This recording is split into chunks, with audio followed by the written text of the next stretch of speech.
ಅಲ್ಲಿ ಆ ರಸ್ತೆಗಳ ಎಸ್ಟೇಟಿನ ಆ ಮಣ್ಣಿನ ರಸ್ತೆ ಏನಿರುತ್ತೆ ಅದು ಕೆಸರಾಗಿರುತ್ತೆ. ಹೋಗ್ತಾ ಇರೋ ಹೊತ್ತಿಗೆ ಏನ್ ಮಾಡ್ತಾನೆ, ಯಾವಾಗ ಇವರು ಆ ಪ್ಲಸ್ ರೋಡಿಗೆ ಕ್ರಾಸ್ ಮಾಡ್ತಿರ್ತಾರೆ ಆಗ ಮರದ ಪಕ್ಕದಲ್ಲಿದ್ದಂತ ಭೀಮ ಸೀದಾ ನೇರವಾಗಿ ಇವ್ರ ಮೇಲೆ ದಾಳಿ ಮಾಡ್ತಾರೆ. ಮಾನವೀಕ್ಷಕರೇ, ಅಳಿದು ಉಳಿದವರು ಕಂಡಂತೆ ಸ್ವಾಗತ ಸುಸ್ವಾಗತ. ಇವತ್ತೇನೆಲ್ಲ ನಡೀತು ಅಂತ ಹೇಳಿ ನೋಡ್ತಾ ಹೋದ್ರೆ ವಿಶೇಷವಾಗಿ ಅದರಲ್ಲಿ ಬರುವಂತದ್ದು ಬಿಕ್ಕೋಡಿನಲ್ಲಿ ಬಂದಂತ ಸಾಕಾನೆಗಳ ತಂಡ, ಭೀಮ, ಏಕಲವ್ಯ, ಕಂಜನ್, ಈಶ್ವರ್, ಈ ಎಲ್ಲ ಆನೆಗಳ ತಂಡ. ಈ ತಂಡಗಳು ಬೀಡು ಬಿಟ್ಟಿರುವುದು ಎದಕ್ಕೆ? ಏನು ವಿಕ್ರಾಂತ ಆನೆಯನ್ನ ಹಿಡಿತಾ ಇದ್ದಾರ ಅಥವಾ ಹೆಣ್ಣಾನೆಗಳಿಗೆ ರೇಡಿಯೋ ಕಾಲರ್ ಅಳವಡಿಸಲು ಬಂದಿದಾರ ಅನ್ನುವಂಥದ್ದು. ಎರಡನೇದು, ಅರ್ಜುನ ಪ್ರಾಣ ಬಿಟ್ಟು ಅರ್ಜುನನಿಗೆ ಹುತಾತ್ಮ ಪಟ್ಟ ಕೊಡಬೇಕು ಅನ್ನುವ ಒತ್ತಾಯ ಎಲ್ಲಾಯ್ತು ಏನಾಯ್ತು ಅಂತ ಇವತ್ತು ಮಾತಾಡುವ. ನಿನ್ನೆ ನಡೆದಂಥದ್ದು ಒಂದು ದ್ವಾರಿ ದುರ್ಘಟನೆ ನಡೆಯುತ್ತೆ. ನಿನ್ನೆ ಒಬ್ರು ಜೀವವನ್ನ ತಮ್ಮ ಕೈಯಲ್ಲಿ ಹಿಡಿದುಕೊಂಡು ಹೋಗಿ ಇನ್ನೇನು ನನ್ನ ಕೊನೆ ಇದು ಉಸಿರು ಅನ್ನುವಂತ ಹೊತ್ತಿಗೆನೆ ಭೀಮ ಆನೆ ಬಂದಂತದ್ದು ಹಿಂದೆ ಸರಿದೋಗುತ್ತೆ. ಯಾಕೆ ಹಿಂದೆ ಸರಿಯುತ್ತೆ? ಯಾಕೆ ಅವ್ರನ್ನ ಅಟ್ಟಿಸ್ಕೊಂಡು ಹೋಗಿದ್ದು ಭೀಮ ನಿಲ್ತಾನೆ? ತುಂಬಾ ಈ ಕಥೆ ರೋಚಕ ಅನ್ಸುತ್ತೆ. ಏನ್ ಈ ಸಾಕಾನೆಗಳ ತಂಡ ಬಿಕ್ಕೋಡನಲ್ಲಿ ಬೀಡು ಬಿಡ್ತಾವೆ, ಅದೇ ಸಮಯಕ್ಕೆ ಆನೆಗಳನ್ನ ಟ್ರ್ಯಾಕ್ ಮಾಡಬೇಕಾಗತ್ತೆ. ವಿಶೇಷವಾಗಿ ರೇಡಿಯೋ ಕಾಲರ್ ಅಳವಡಿಸೋದಕ್ಕೆ ಒಟ್ಟು 3 ಆನೆಗಳೇ ಈಗ ಟ್ರ್ಯಾಕ್ ಮಾಡಬೇಕಾಗತ್ತೆ. ಅದರಲ್ಲಿ ಒಂದು ಮೇನ್ ಬೀಟಮ್ಮ, ಅಂದ್ರೆ ಒರಿಜಿನಲ್ ಬೀಟಮ್ಮ ಏನಿದೆ, ಬೀಟಮ್ಮ ಆನೆಗೆ ರೇಡಿಯೋ ಕಾಲರ್ ಅಳವಡಿಸೋರು ಇದ್ದಾರೆ. ಅದಾದ ನಂತರ ಓಲ್ಡ್ ಬೆಲ್ಟ್ ಅಂತ ಒಂದು ಹೆಸರು ಕೇಳಿರ್ತೀರ. ಈ ಓಲ್ಡ್ ಬೆಲ್ಟಿಗೆ ರೇಡಿಯೋ ಕಾಲರ್ ಅಳವಡಿಸ್ತಾರೆ. ಯಾಕಂತ ಹೇಳಿದ್ರೆ ಅದ್ರ ಮೊದಲಿನ ರೇಡಿಯೋ ಕಾಲರ್ ಬಿದ್ದು ಹೋಗಿದೆ. ಇದಾದ ನಂತರ ಇನ್ನೊಂದು ವಯಸ್ಸಾದ ಹೆಣ್ಣಾನೆ ಅಂತ ಹೇಳಿದ್ರೆ ಇಲ್ಲಿ ಏನಂತ ಹೇಳಿದ್ರೆ 48, 30 ಆನೆ, ಆಮೇಲೆ 10 ಆನೆ ಗುಂಪುಗಳು, ಹೀಗೆ ಸುಮಾರು ಕಡೆ ಏನಂತ ಹೇಳಿದ್ರೆ ಬೇಲೂರು ಕಡೆ ದೊಡ್ಡ ಮಟ್ಟದಲ್ಲಿ ಓಡಾಟ ತಿರುಗಾಟ ಇತ್ತೀಚೆಗೆ ಭಾರಿ ಜಾಸ್ತಿ ಆಗಿದೆ. ಹೀಗಾಗಿ ಪದೇ ಪದೇ ಇದು ಮಾಧ್ಯಮಗಳಲ್ಲಿ ಭಾರಿ ಸುದ್ದಿ ಆಗ್ತಾ ಇದೆ. ಹೀಗಾಗಿ ಸರ್ಕಾರ ಏನ್ ಮಾಡಿದೆ ಅಂದ್ರೆ ದಿಢೀರ್ನೆ ಈ ಆನೆಗಳು ಎಲ್ಲಿ ಹೋಗ್ತಾವೆ, ಎಲ್ಲಿ ಬರ್ತಾವೆ, ಇದರ ಸಂಚಾರವನ್ನ ಟ್ರ್ಯಾಕ್ ಮಾಡ್ಬೇಕಂದ್ರೆ ಹೆಣ್ಣಾನೆಗೆನೆ ರೇಡಿಯೋ ಕಾಲರ್ ಅಳವಡಿಸಬೇಕು. ಯಾಕಂದ್ರೆ ಗಂಡಾನೆಗಳು ಒಂಟಿ ಸಲಗ ಆಗಿರೋದ್ರಿಂದ ಅದು ಒಂಟಿಯಾಗಿ ಎಲ್ಲಿ ಬೇಕಾದ್ರೂ ಅಲ್ಲಿಗೆ ತಿರುಗ್ತಾವೆ. ಈ ಆನೆಗಳು ಇಲ್ಲಿ ಬರ್ತಾವೆ ಅನ್ನೋದು ಗೊತ್ತಾಗೋದಕ್ಕೆ ಆಯಾ ಊರಿನವ್ರಿಗೆ, ಗದ್ದೆ ಇರುವಂತವ್ರಿಗೆ, ತೋಟದವ್ರಿಗೆ ಹೇಳಬೇಕಾಗತ್ತೆ.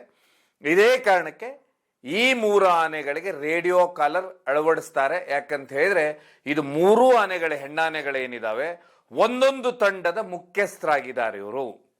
ಹೀಗಾಗಲೇ ಈಗ ಮಾಹಿತಿ ಬಂದಿರುವಂತದ್ದು ಇದು ಸುದ್ದಿ. ನಿನ್ನೆ ಬೆಳಗ್ಗೆ ಸಕಲೇಶ್ಪುರದಿಂದ ಒಂದು ETF ತಂಡ ಹೊರಡುತ್ತೆ. ಇದರಲ್ಲಿ 8 ಜನ ಇರ್ತಾರೆ.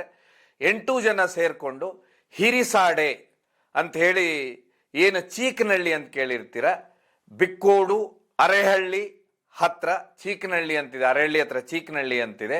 ಈ ಭಾಗದಲ್ಲಿ ನಾಗೇನಹಳ್ಳಿ ಅಂತ ನೀವು ಕೇಳಿರ್ತೀರ. ಇಲ್ಲಿ IBC ಎಸ್ಟೇಟ್ ಇದೆ. ಈ ಎಸ್ಟೇಟ್ ಹತ್ರ ಇವರಿಗೆ ಒಂದು ಆನೆ ಅಂತ ಹೇಳಿದ್ರೆ ಯಾವುದೋ ಒಂದು ಸೀನಿಯರ್ ಹೆಣ್ಣಾನೆ, ಯಾಕಂದ್ರೆ ಅದಕ್ಕೆ ಇವತ್ತಿಗೂ ಹೆಸರಿಲ್ಲ, ಅದಕ್ಕೆ ಒಂದು ಸೀನಿಯರ್ ಹೆಣ್ಣಾನೆ, ಅದಕ್ಕೆ ರೇಡಿಯೋ ಕಾಲರ್ ಅಳವಡಿಸಬೇಕಾಗಿರುತ್ತೆ. ಹೀಗಾಗಿ ಇವ್ರೇನಂದ್ರೆ ಈ ತಂಡ ಅದನ್ನ ಟ್ರ್ಯಾಕ್ ಮಾಡೋದಕ್ಕೆ ಅಲ್ಲಿ ಇಳಿತಾರೆ. ಇಳಿದ ಕೂಡಲೇನೆ ಈ 8 ಜನ ಏನ್ ಮಾಡ್ತಾರೆ ಅಂತ ಹೇಳಿದ್ರೆ, ಏನ ಕಾಫಿ ಎಸ್ಟೇಟಿನ ರಸ್ತೆ ಇದೆ, ಈ ರಸ್ತೆಯಲ್ಲಿ ನಡ್ಕೊಂಡು ಹೋಗ್ತಾ ಇರ್ತಾರೆ 8 ಜನ ಮಾತಾಡ್ಕೊಂಡು, ಎಲ್ಲಿದೆ ಏನು ಆನೆ ಅಂತ ಹೇಳಿ. ಯಾಕಂದ್ರೆ ಇವ್ರಿಗೆ ಏನು ಇವ್ರ ಕೆಲಸ ಅಂತ ಹೇಳಿದ್ರೆ ಎಲ್ಲಿ ಆನೆ ಇದೆ ಆ ಜಾಗದಲ್ಲಿ ಅಲ್ಲಿ ಹೋಗಿ ಇವ್ರು ಫೋಟೋ ತೆಗಿಬೇಕು. ಫೋಟೋ ತೆಗೆದು ಕಳಿಸ್ಬೇಕಾಗತ್ತೆ. ಅಂದ್ರೆ ಯಾವಾಗ ಕಾರ್ಯಾಚರಣೆ ಶುರು ಆಗುತ್ತೆ ಆಗ ಸಾಕಾನೆಗಳಲ್ಲಿ ಬಂದು ಇಳಿದು ಟ್ರ್ಯಾಂಕ್ಲೈಸ್ ಆಗಿ ನಂತರ ಅದಕ್ಕೆ ರೇಡಿಯೋ ಕಾಲರ್ ಅಳವಡಿಸುವಂತ ಇದು ಒಂದು ಪ್ರಕ್ರಿಯೆ ಕಾರ್ಯಕ್ರಮ. ಹೀಗಾಗಿ ಇವರು ಮಾತಾಡ್ಕೊಂಡು ಹೋಗ್ತಾ ಇರ್ತಾರೆ. ಆಗ ಅಲ್ಲೊಂದು ಪ್ಲಸ್ ರೋಡ್ ಬರುತ್ತೆ ಎಸ್ಟೇಟ್ ಅಲ್ಲಿ ಅಂತ ಹೇಳಿದ್ರೆ, ಈ ಸೈಡ್ ಇಂದ ಹೋಗುವಂತ ರೋಡು, ಆ ಕಡೆಯಿಂದ ಬರುವಂತ ರೋಡು ಅಂತ ಹೇಳಿದ್ರೆ ಒಂದು ಪ್ಲಸ್ ಆಕಾರದ ಮಾರ್ಕ್ ಇರುತ್ತೆ ಆ ರಸ್ತೆಯಲ್ಲಿ. ಅಲ್ಲಿ ಪಕ್ಕದಲ್ಲಿ ಒಂದು ದೇವಸ್ಥಾನ ಇರುತ್ತೆ. ಆ ದೇವಸ್ಥಾನದ ಹತ್ರ ಮರಗಳಿರ್ತಾವೆ ಸುಮಾರು. ಯಾಕಂದ್ರೆ ಒಂದು ಸುಮಾರು ಕಡೆ ಮಲೆನಾಡು ಭಾಗದಲ್ಲಿ ನೀವು ದೇವಸ್ಥಾನಗಳಿದ್ರೆ ಅಲ್ಲಿ ಸುತ್ತಮುತ್ತ ಸುಮಾರು ಮರಗಳಿರ್ತಾವೆ. ಕಾಫಿ ಎಸ್ಟೇಟ್ ಇದ್ರು ಮರಗಳಿರ್ತವೆ. ಆ ರೀತಿಯ ಆ ಜಾಗಕ್ಕೆ ಏನಾಗುತ್ತೆ ಅಂದ್ರೆ ಅಲ್ಲಿ ಇವ್ರೇನಂತ ಹೇಳಿದ್ರೆ ಇವರು ಅದನ್ನ ಕ್ರಾಸ್ ಆಗ್ತಿರ್ತಾರೆ. ಅಲ್ಲಿ ಭೀಮ ನಿಂತ್ಕೊಂಡಿರ್ತಾನೆ ಒಂದು ಮರದ ಪಕ್ಕದಲ್ಲಿ ಅಂತ ಹೇಳಿದ್ರೆ ಇವ್ರು ಮಾತಾಡೋದನ್ನ ಭೀಮ ಗಮನಿಸಿರ್ತಾನೆ. ಕಾಡಾನೆ ಭೀಮ ಗಮನಿಸಿರ್ತಾನೆ. ಹೀಗಾಗಿ ಅವನೇನಂದ್ರೆ ಮರೆಯಲ್ಲಿ ನಿಂತ್ಕೊಂಡಿರ್ತಾನೆ. ಬೆಳಗ್ಗಿನ 11ರಿಂದ 11:30 ಆಗಿರುತ್ತೆ. ಆದ್ರೆ ಇಲ್ಲೊಂದು ವಿಷಯ ನಾವು ಗಮನಿಸ್ಬೇಕಂದ್ರೆ ಗಂಟೆವರೆಗೆ ಆ ಭಾಗದಲ್ಲಿ ಮಳೆ ಆಗಿರುತ್ತೆ. ಹೀಗಾಗಿ ಎಲ್ಲ ಅಲ್ಲಿ ಆ ರಸ್ತೆಗಳ ಎಸ್ಟೇಟಿನ ಆ ಮಣ್ಣಿನ ರಸ್ತೆ ಏನಿರುತ್ತೆ ಅದು ಕೆಸರಾಗಿರುತ್ತೆ. ಆಗ ಇವ್ರ ಪಾಡಿಗೆ ಇವ್ರು ಹೀಗೆ ಹೋಗ್ತಾ ಇರೋ ಹೊತ್ತಿಗೆ ಏನ್ ಮಾಡ್ತಾನೆ, ಯಾವಾಗ ಇವ್ರು ಆ ಪ್ಲಸ್ ರೋಡಿಗೆ ಕ್ರಾಸ್ ಮಾಡ್ತಿರ್ತಾರೆ ಆಗ ಮರದ ಪಕ್ಕದಲ್ಲಿದ್ದಂತ ಭೀಮ ಸೀದಾ ನೇರವಾಗಿ ಇವ್ರ ಮೇಲೆ ದಾಳಿ ಮಾಡಿದ ಕೂಡ್ಲೇನೆ ಇವ್ರೇನಂತ ಇದ್ರೆ ದಿಕ್ಕಾಪಾಲಾಗಿ ಓಡ್ಲಿಕ್ಕೆ ಶುರು ಆಗ್ತಾರೆ. ಇದರಲ್ಲಿ ಒಬ್ರು ಇರ್ತಾರೆ, ಅವರ ಹೆಸರು ಮದನ್ ಅಂತ ಹೇಳಿ, ETF ನವರು. ಈ ವ್ಯಕ್ತಿ ಏನ್ ಮಾಡ್ತಾರೆ ಅಂತ ಹೇಳಿದ್ರೆ ಸರಿಸುಮಾರು ಅಲ್ಲಿಂದ 100 ಅಡಿ ಓಡ್ತಾ ಇರ್ತಾರೆ. ಭೀಮ ಇವ್ರು ಬೆನ್ನಟ್ಟುತ್ತಾನೆ. ಆದ್ರೆ ಮದನ್ ನಸೀಬ್ ಇಷ್ಟು ಗಟ್ಟಿಯಾಗಿರುತ್ತೆ ಅಂತ ಹೇಳಿದ್ರೆ ಆ ಭೀಮ 100 ಅಡಿ ಕ್ರಾಸ್ ಮಾಡೋತ್ತಿಗೆ ಸಿಕ್ಕಾಪಟ್ಟೆ ನೀರಲ್ಲಿ ಕೆಸರಿರುವುದರಿಂದ ಅವನಿಗೆ ಬ್ಯಾಲೆನ್ಸ್ ತಗೊಳ್ಳಿಕ್ಕೆ ಆಗುದಿಲ್ಲ ಭೀಮನ್ಗೆ. ಹೀಗಾಗಿ 3 ಬಾರಿ ಅವನ ಕಾಲು ಸ್ಲಿಪ್ ಆಗತ್ತೆ. ಯಾವಾಗ 3 ಸರಿ ಸ್ಲಿಪ್ ಆಗುತ್ತೆ ಕಾಲು, ಆಗ ಏನ್ ಮಾಡ್ತಾನಂದ್ರೆ ಮದನ್ ಏನ್ ಮಾಡ್ಬಿಡ್ತಾನಂತ ಹೇಳಿದ್ರೆ, ಏನದು ರೋಬೋಸ್ಟೋ ಕಾಫಿ ತೋಟ ಇರುತ್ತೆ, ಆ ತೋಟದಲ್ಲಿ ಒಳಗೆ ಹೋಗ್ಬಿಡ್ತಾನೆ, ಟರ್ನ್ ಆಗ್ತಾನೆ. ಏನ್ ಮುಂದೆ ಇವ್ರು ಓಡ್ತಿರ್ತಾರೆ, ಅವ್ರ ಆ ಸ್ಲಿಪ್ ಆಗೋ ಟೈಮ್ ಗ್ಯಾಪ್ ಅಲ್ಲಿ ಇನ್ನೂ 7 ಜನ ಏನಂದ್ರೆ ನೇರವಾಗಿ ಓಡಿದ ಕೂಡ್ಲೇನೆ ಈ ಮದನ್ ಏನ್ ಮಾಡ್ತಾನೆ ಅಂದ್ರೆ ಒಳಗೆ ಹೋಗ್ತಾನೆ. ಹೋದ ಕೂಡ್ಲೇನೆ ಏನಾಗತ್ತಂತ ಹೇಳಿದ್ರೆ ಅವ್ರಿಗೆ ಒಂದು ಸೊಂಟಕ್ಕೆ ಒಂದು ರೋಬೋಸ್ಟೋ ಗಿಡದ ರೆಂಬೆ ಇರುತ್ತೆ, ಅದು ಸರಿಯಾಗಿ ಏಟು ಯಾವಾಗ ಬೀಳುತ್ತೆ ಅವ್ ಪಲ್ಟಿ ಹೊಡೆದು ಆಚೆ ಬಿದ್ದು ಬಿಡ್ತಾರೆ. ಅವ್ರು ರೋಬೋಸ್ಟೋ ಗಿಡದ ಮಧ್ಯ ಬೀಳ್ತಾರೆ. ಬಿದ್ದಾದ ನಂತರ ಭೀಮ ಏನ್ ಮಾಡ್ತಾನೆ ಅಂದ್ರೆ ಮೊದ್ಲೇ 3 ಸರಿ ಸ್ಲಿಪ್ ಆಗಿರ್ತಾನೆ. ಸ್ಲಿಪ್ ಆದಂತ ಭೀಮ ಏನ್ ಮಾಡ್ತಾನೆ ಅಂತ ಹೇಳಿದ್ರೆ ಹೀಗೆ ಎಲ್ಲಾ ಕಡೆ ಸ್ಮೆಲ್ ನೋಡ್ತಾನೆ. ಮುಂದೆ ಏನ್ ಮಾಡ್ತಾನೆ ಅಂದ್ರೆ ಮುಂದೆ ಹೋಗುದಿಲ್ಲ, ಅಲ್ಲೇ ಹಾಗೆ ಟರ್ನ್ ತಗೊಂಡು ಮದನ್ ಅನ್ನೋರು ಏನ್ ಮಾಡಿರ್ತಾರೆ ಅಂತ ಹೇಳಿದ್ರೆ ಆ ರಸ್ತೆಯ ಎಡಭಾಗದಲ್ಲಿ ಅವ್ರು ಒಳಗೆ ಹೋಗಿ ಬಿದ್ದು ಬಿಟ್ರೆ ಭೀಮ ಏನ್ ಮಾಡ್ತಾನೆ, ತಾನೆಲ್ಲಿ ಆ ದೇವಸ್ಥಾನದ ಹತ್ರ ಮರಗಳ ಹತ್ರ ಇರ್ತಾನೆ, ಹಾಗೇನೆ ಮತ್ತೆ ಅವನ 100 ಅಡಿ ಮುಂದೆ ದಾಟಿ ಮತ್ತೆ ಬಲಭಾಗದಲ್ಲಿ ತಿರ್ಕೊಂಡು ಹೋಗ್ಬಿಡ್ತಾನೆ. ಈ ಮುಂದಿನವ್ರು ಏನ್ ಮಾಡ್ಬಿಡ್ತಾರೆ ಅಂದ್ರೆ 7 ಜನ ಆ ಸೈಡ್ ಪಾಸ್ ಆಗ್ಬಿಡ್ತಾರೆ. ಇವ್ರನ್ನ ತೋಟದಿಂದ ಅಲ್ಲಿ ಬಂದು ಇವ್ರನ್ನ ಏನ್ ಮಾಡ್ತಾರೆ, ಅವ್ರು ಕರ್ಕೊಂಡು ತೋಟದಿಂದ ಇವ್ರನ್ನ ಹಿಡ್ಕೊಂಡು ಹೋಗಿ ಜೀಪಲ್ಲಿ ಕೂರಿಸ್ಕೊಳ್ತಾರೆ. ಇದು ಒಂದು ಘಟನೆ ನಿನ್ನೆ ನಡೆದು ಹೋಗ್ಬಿಡುತ್ತೆ.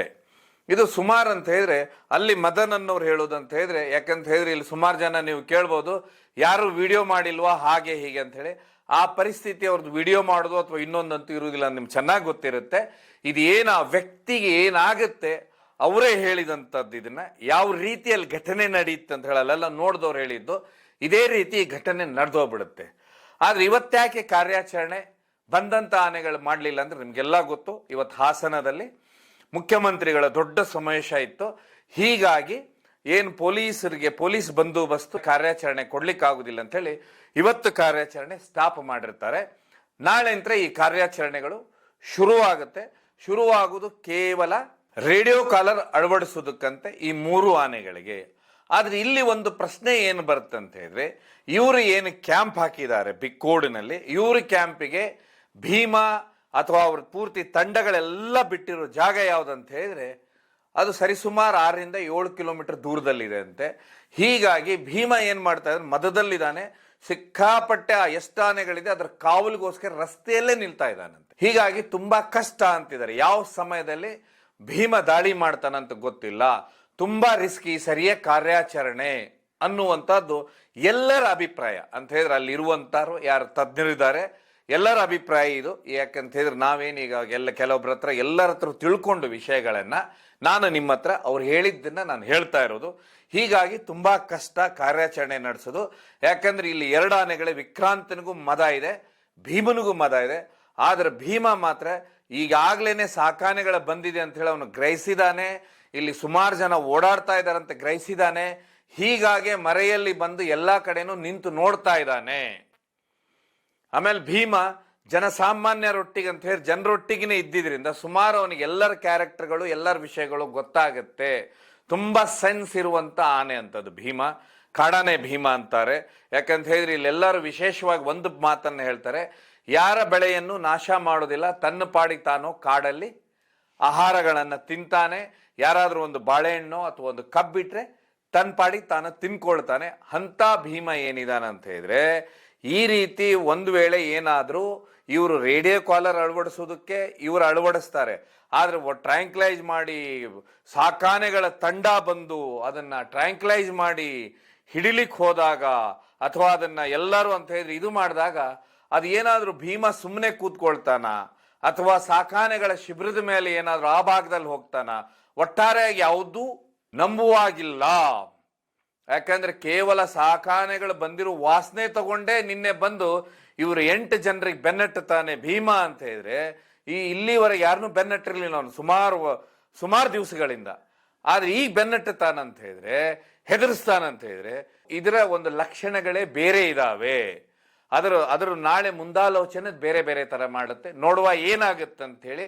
ಇದು ಕತೆ. ಯಾಕೆ ಅಂತ ಹೇಳಿದ್ರೆ ಮತ್ತೆ ಇನ್ನು ಕಾರ್ಯಾಚರಣೆ ಪ್ರಾರಂಭವಾಗುತ್ತೆ.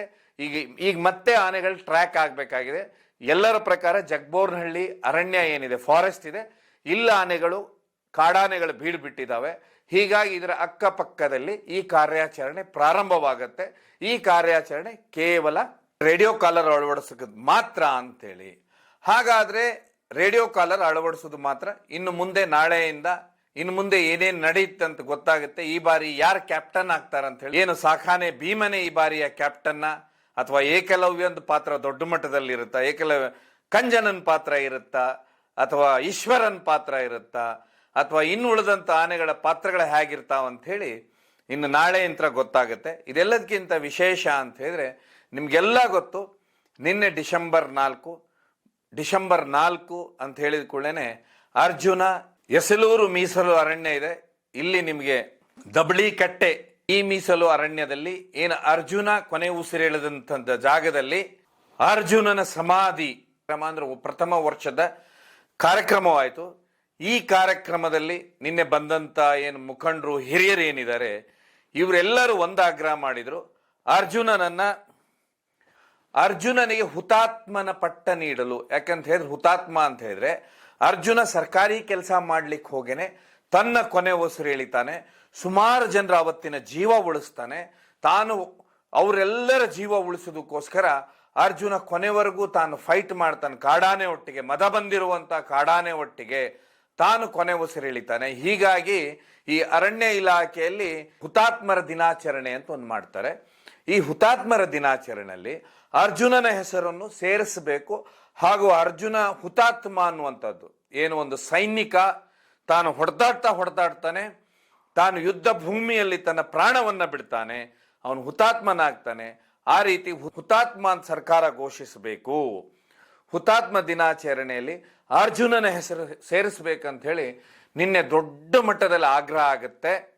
ಏನು ಒಂದು ಇವತ್ತು ಆನೆಗಳನ್ನ ಹಿಡಿತಾ ಇದ್ದಾರೆ ಅಂತ ಹೇಳಿದ್ರೆ ಆನೆಗಳ ಕಾರ್ಯಾಚರಣೆ ಇದೆ. ಇದರಲ್ಲಿ ಸಿಕ್ಕಾಪಟ್ಟೆ ಅಂತ ಹೇಳಿದ್ರೆ ನಿಮಗೆ ಗೊತ್ತಿರ್ಬೋದು, ಡಿಜಿಟಲ್ ಕರಣ ಆಗಬೇಕು ಅಂತ ಹೇಳಿದ್ರೆ ವೈಜ್ಞಾನಿಕವಾಗಿ ಮಾಡಬೇಕು ಅನ್ನುವಂಥದ್ದು ಸುಮಾರು ದೊಡ್ಡ ಒತ್ತಾಯ ಆಗುತ್ತೆ. ಯಾಕಂತ ಹೇಳಿದ್ರೆ ಈ ರಾಜ್ಯವೇ ಅತಿ ಅದ್ಭುತವಾದ ಅತ್ಯಂತ ಏನು ಒಂದು ಕಾಡಾನೆ ಸೆರೆ ಕಾರ್ಯಾಚರಣೆಯಲ್ಲಿ ಮುನ್ನುಗ್ಗುತ್ತಿದ್ದಂಥ ಆನೆ ಅಂತ ಹೇಳಿದ್ರೆ ಅರ್ಜುನನ ಕಳ್ಕೊಂಡಿದ್ದು ಸುಮಾರು ಈ ರಾಜ್ಯಕ್ಕೆ ದೊಡ್ಡ ನಷ್ಟ.